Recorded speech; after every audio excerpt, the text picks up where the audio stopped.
laughing. I'm visiting with Prince Faisal overseas, and we're talking about this Kendricks, the linebacker. Eric Kendricks, he got released by the Chargers. And I'm like, he's like, I'm going, that's a Mike Zimmer guy. And he goes, I know, but they'll probably offer pennies and he won't come. That's probably very true. It'll be like Bobby Wagner stuff. Yeah. We're linking Wagner to the Cowboys because of the Dan Quinn connection, and then they basically lowball him. Yeah. And he's like, I don't think so. Hey, but we're all in, baby. Yeah. What you want to hear is like this guy at one point was awesome. He's a Hall of Famer. He still thinks the game very fast, but he's slowed down. He's coming off an injury. Yeah, had a disappointing season. Then he's in the Cowboys price range. I need to check with the gang of 7, see if these guys can. Should we just assume Peyton Wilson's going to be a Cowboy in the second round?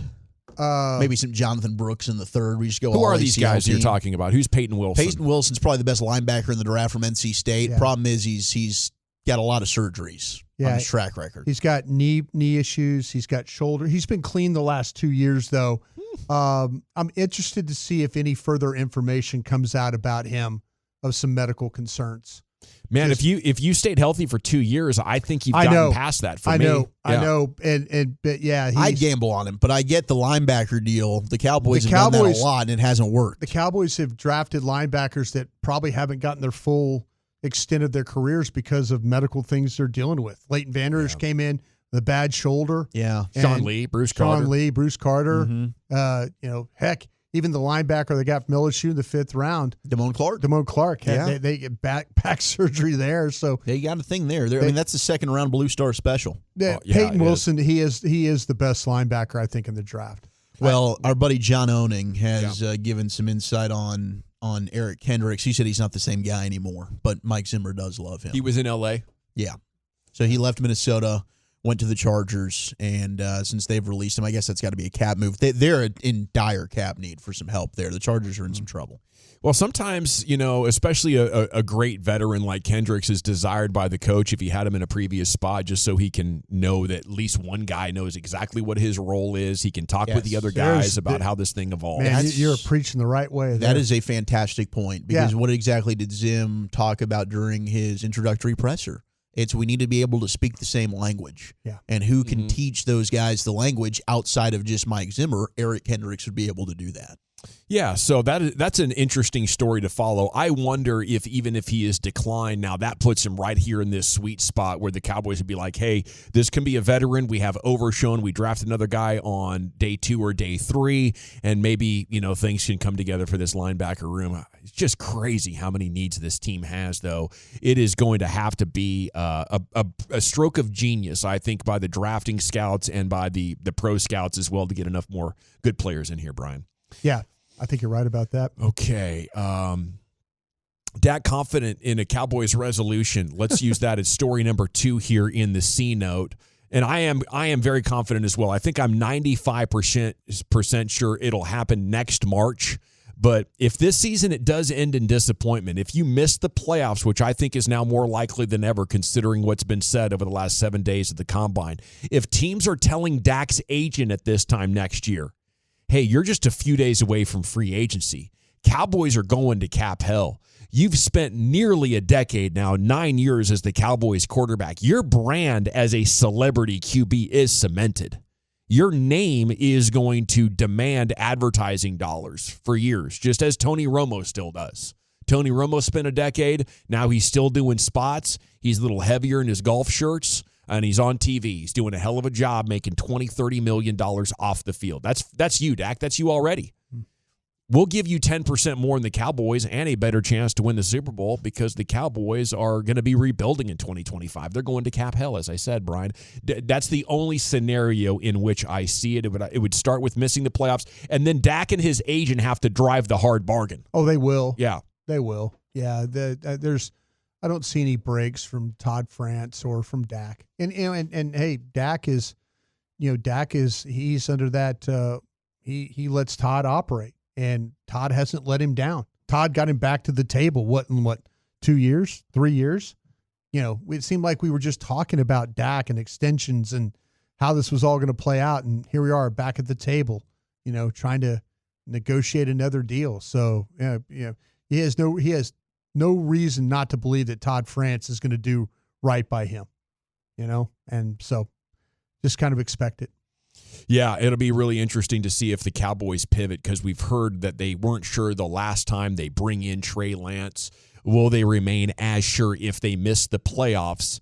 And Todd France is pushing for market-setting money. Oh, he will. Really interesting to see what happens that week, next week, Zach Wolchuk. But I don't think anything happens for the remainder of this offseason and next year. Next story in the CNOTE here, Cowboys news of the evening. Maybe you want to touch on that one right there. But I saw you posted this story in our prep email from Patrick Walker, DallasCowboys.com. Newborn daughter impacting Dak in a major way.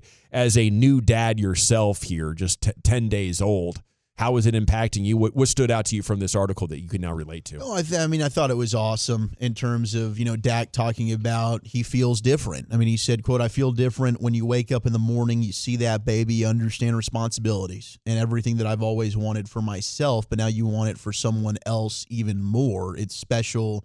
The baby's doing great." And, I mean, I certainly can relate to that as well. I got up, went to the NICU earlier today before I came here. I'll go home, go there again. But when you see, your daughter's beautiful face and her eyes open up, it's like it does. It changes your perspective and your meaning to live. It does. And it's one of those things.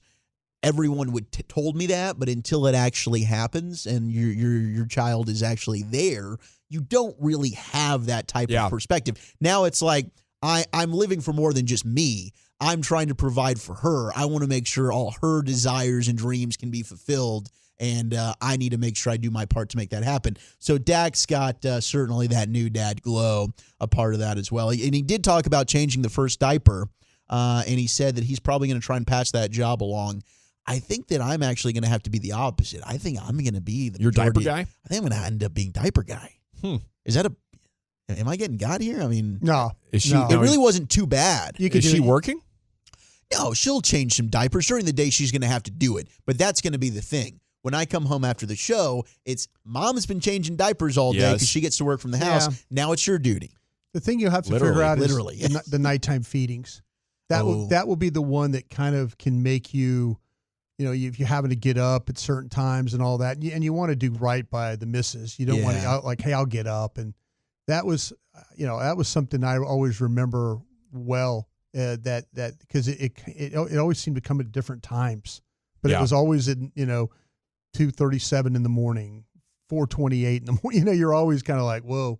And so you got to get you kind of a little bit of a routine, how you kind of get that taken care of. Yeah, you were talking about the routine yesterday. Yeah, that's they put him on a hospital schedule, and it's amazing how the baby buys into that to where they're expecting food and they're expecting to sleep at the same times, and they'll hand you a schedule that you can take into the future weeks and months to try to keep them on that as good as possible. But it is a blessing when they start sleeping through the night. I mean, there's no easy way around it. No question about that. You just got to get through the time. Dak also said he's much more of a homebody now. He had to end up just kind of hanging at home in the later part of the pregnancy, so maybe he's going to kind of calm down a little bit. We won't see Dak out. But it's Dak crazy. always goes in. Dak always goes in. You see, Zeke goes. It used to be with Zeke and Zach Dak goes in the front side, and Dak will sneak in the the back. Yeah, okay. That's how that operated. Yeah. Yeah, but even more of a homebody now, and it's interesting you talk about the transformation because it's not like any thought needs to occur for that to happen. It's like one moment you're living life with a perspective you're that tired.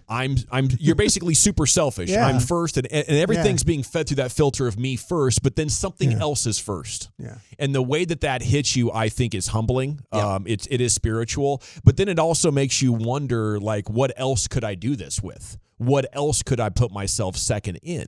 And that is why I do believe that people that don't have kids are missing out on a potential dynamic changer, right? And some people just know, hey, kids aren't for me. I won't be happy with kids. But I would contest back, you don't know what you would be with a kid. You don't know, because in the moment that the kid comes out and you look at the kid for the first time, something massive is going to happen that'll totally shift who you are. You realize you need a nanny. Is what happens. Some help. You aren't lying. Yeah, and I've realized that twice. And he has enough money where he could buy an army of nannies. He sure does. Yeah. Okay, it is the GBag Nation CNOTE here, the Cowboys news of the evening. And, it's a little early for it, but we do have 3 breakout candidates for the Cowboys 2024 NFL season at 877-881-1053. Mariners have pushed across a couple of more runs.